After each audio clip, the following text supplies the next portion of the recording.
Good evening, Mr. Romany Rye. I need to start off tonight by saying to people, to the viewers, how humbled I am at the comments, the lovely comments that everybody's been giving me. And I tell you this now, God straight me dead, I really do appreciate it. And some of the people can relate to what I've been through and the lovely comments they've made. So thank you to all the people that have watched this channel and watched my story. Now, the whole reason for starting this channel was to tell people of my story and my life, which I've done partly way through, and it's taken a great weight off my shoulders, and believe me, it's helped me cope with it. Release energy.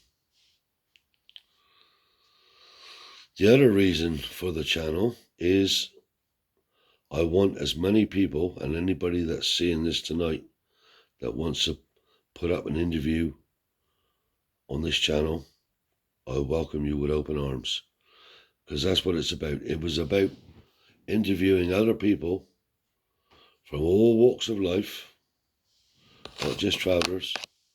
Anybody that wants to take the time to be interviewed, to go onto this channel.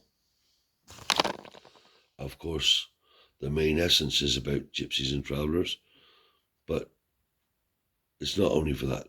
For anybody that wants to talk about the old days, so it can be preserved for future generations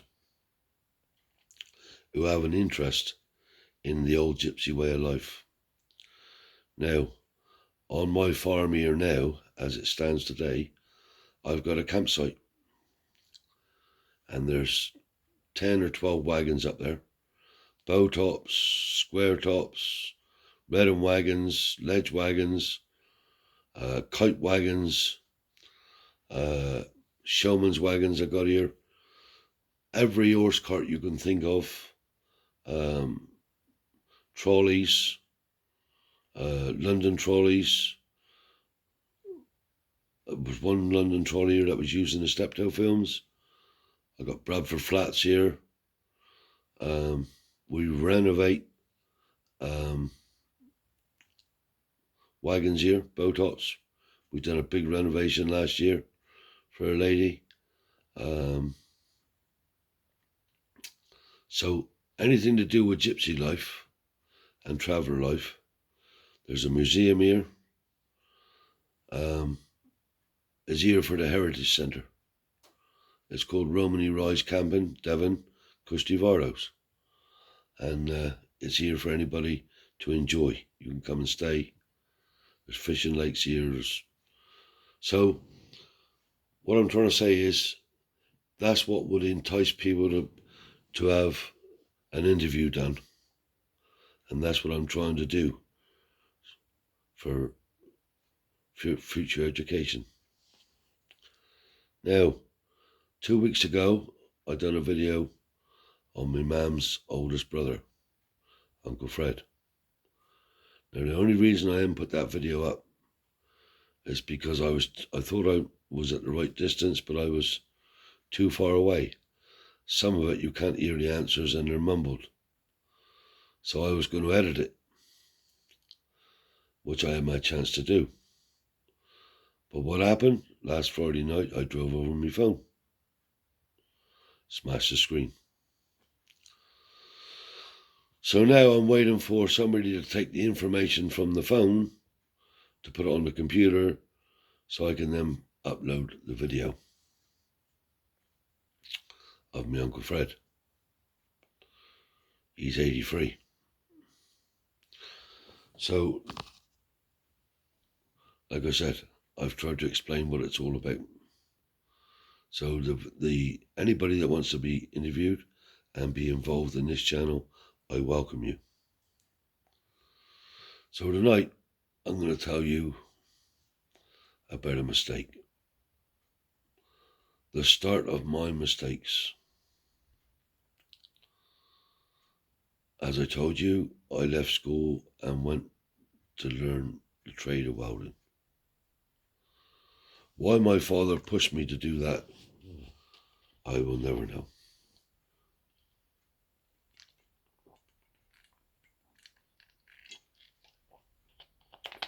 To know to this day why he did it. But he did it, and that's where I was at. But when I was into me training, my grandfather died. I think he was only 66.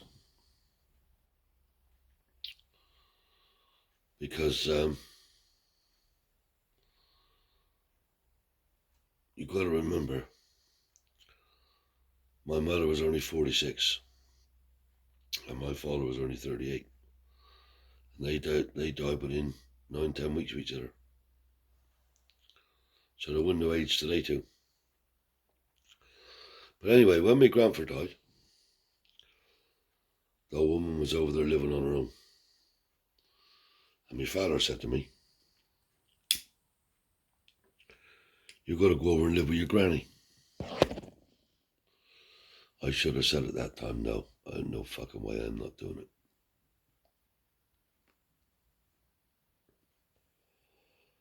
I shouldn't have done it. And I don't think my mother liked it either. That old woman turned out to be no good to me. She never was no good. And I don't think my mother calmed it. And I regret it.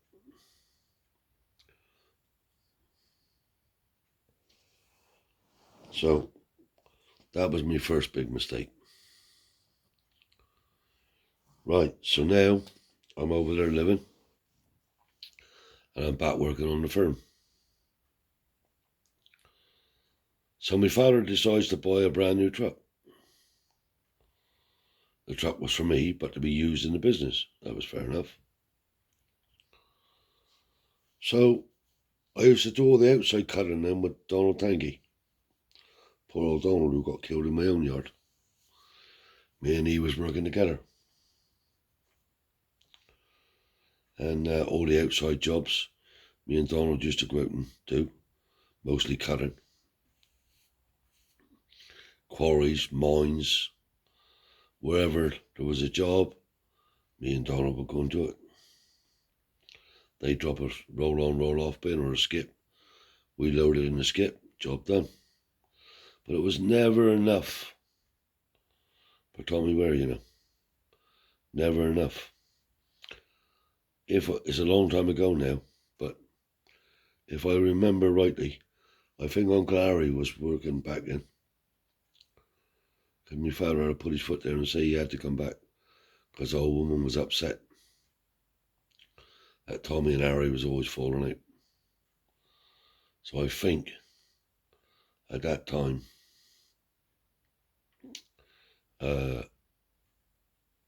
Harry was working. But yeah, that was a mistake. So I'm living with my granny. Obviously, I'm seeing my mum every day. But you've got to realise my mother could have 8, 9, 10 mini strokes a day. When I say mini strokes, turns, funny turns, where it's fucking horrible to see it. But anyway, and that used to trash me a lot.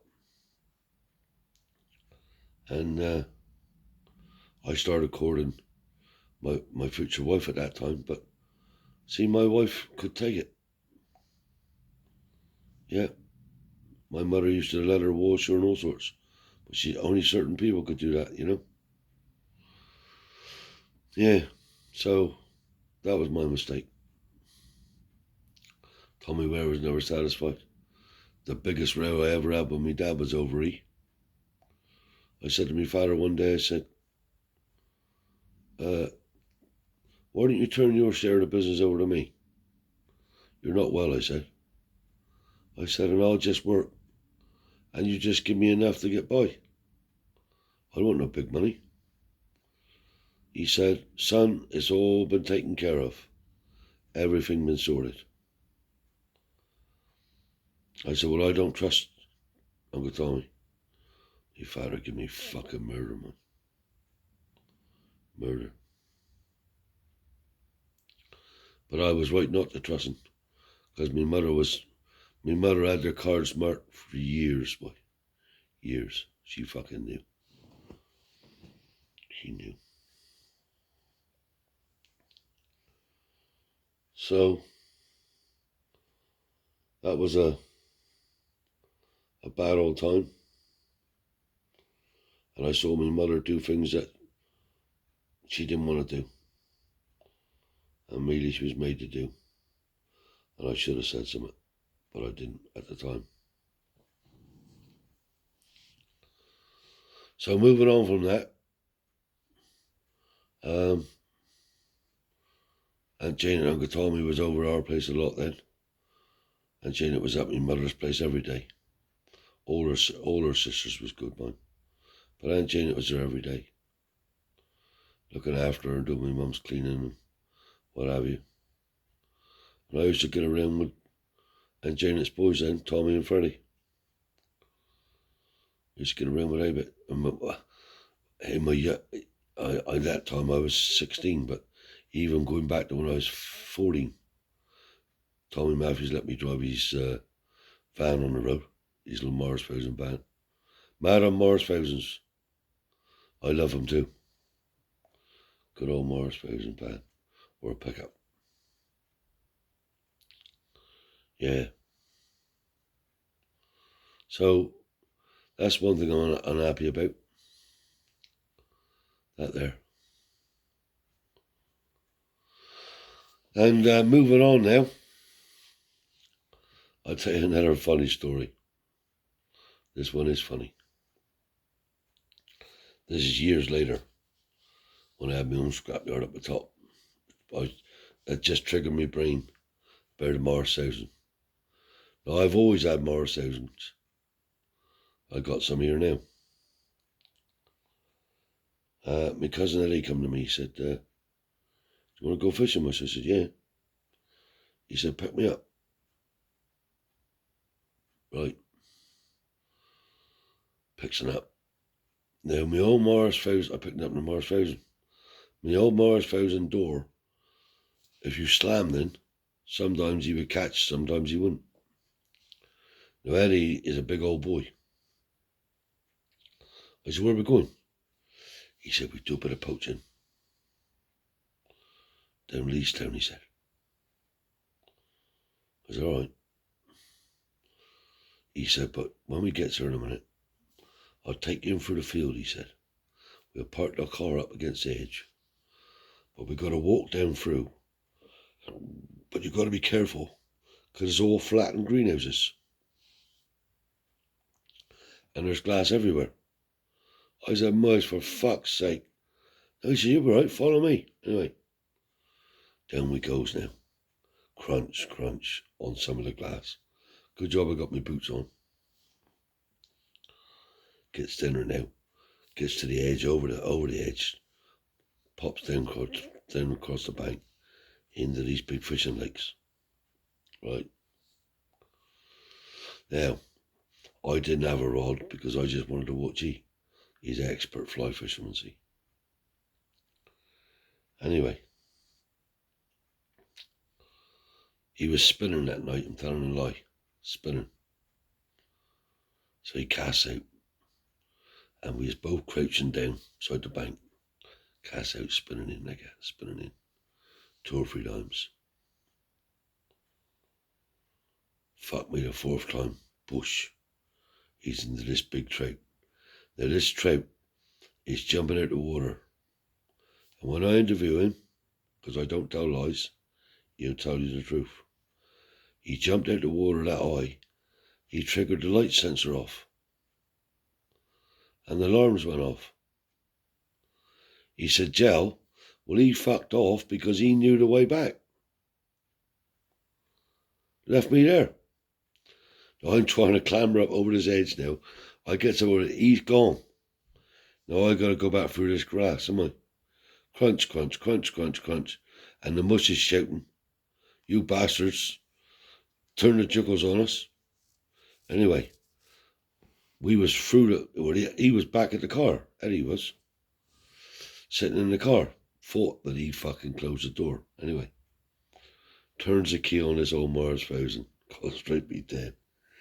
This is the truth, right? I start her up. Spins her around in the field and she gets stuck in the field. I said, "You allowed to get out and push much?" "Fuck you," he said. "They juggles on the way." I said, we'd be fucking loud.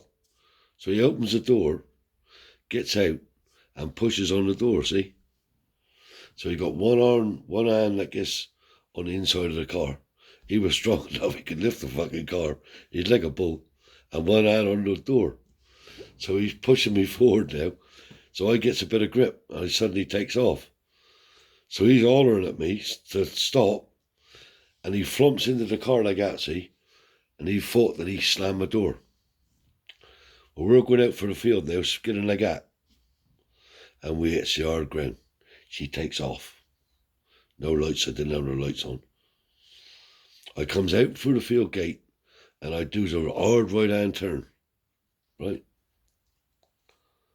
As I turned like that, he leant against the door and the door open, right? And only a finger at Satan, because I'm going up the road flat out now.